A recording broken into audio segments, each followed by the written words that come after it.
As the Pacers take on the Heat in a battle for the 4 seed in the East, and the Nuggets go up against the Lakers in a highly seeded Western Conference face-off, I will give you the best lineup possible according to many mathematical models and computer programs written for Fanduel's after-hour slate of games on Monday, August 10th. My name's Quick Pick Nick, and in 5 minutes or less, here are your picks for tonight's games. To start off the lineup with my lock of the week, I would recommend selecting Jamal Murray. Murray was putting up solid numbers before the season was postponed, and after making his bubble debut a couple of nights ago against the Jazz, Murray's potential is only looking more promising.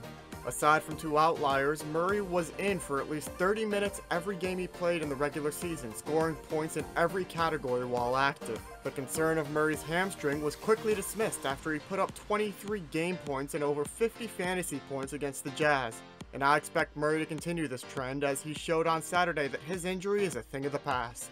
The other 2 locks I have in this slate are TJ Warren, who flipped off another player in this lineup to be revealed in about a minute and a half at small forward, and Nikola Jokic, the former Serbian League superstar at center.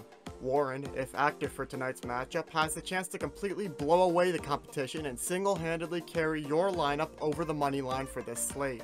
Warren recorded 67 and 74 fantasy points in his first 2 games back in the bubble, and since then he's only fallen below 40 fantasy points once, dipping to 34 against Phoenix. If Warren can overcome his foot injury in time to be activated for the game tonight, consider him a lock in your lineup. Jokic should also unquestionably be in this lineup.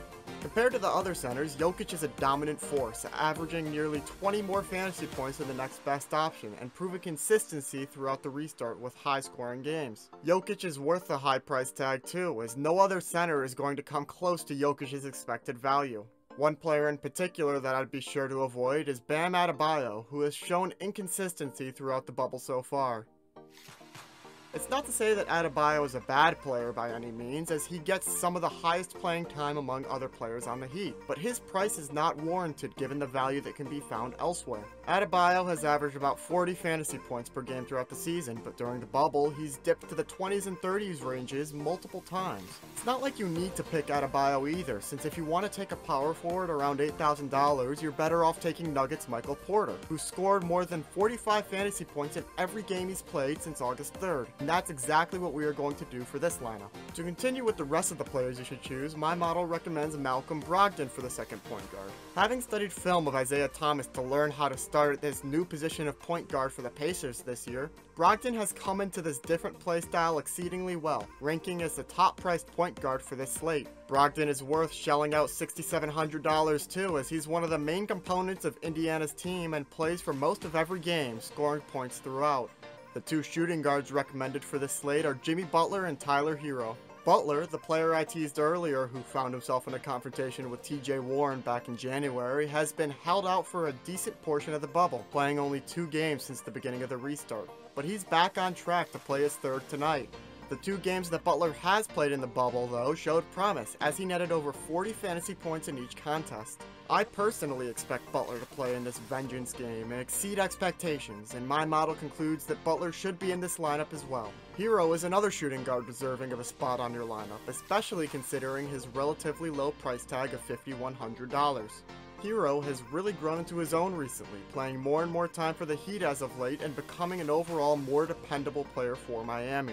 For your second small forward, Jay Crowder looks to be the best choice, as he's cheap, able to score more than 20 fantasy points consistently, and better than any other option at the position aside from the most expensive option in the slate, that being LeBron James.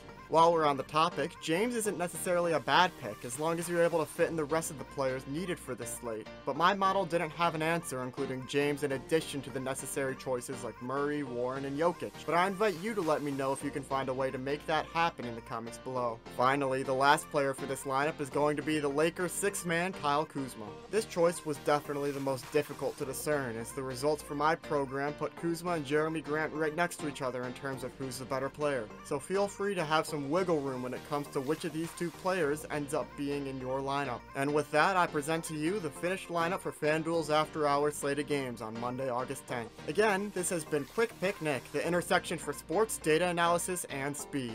Thanks for watching.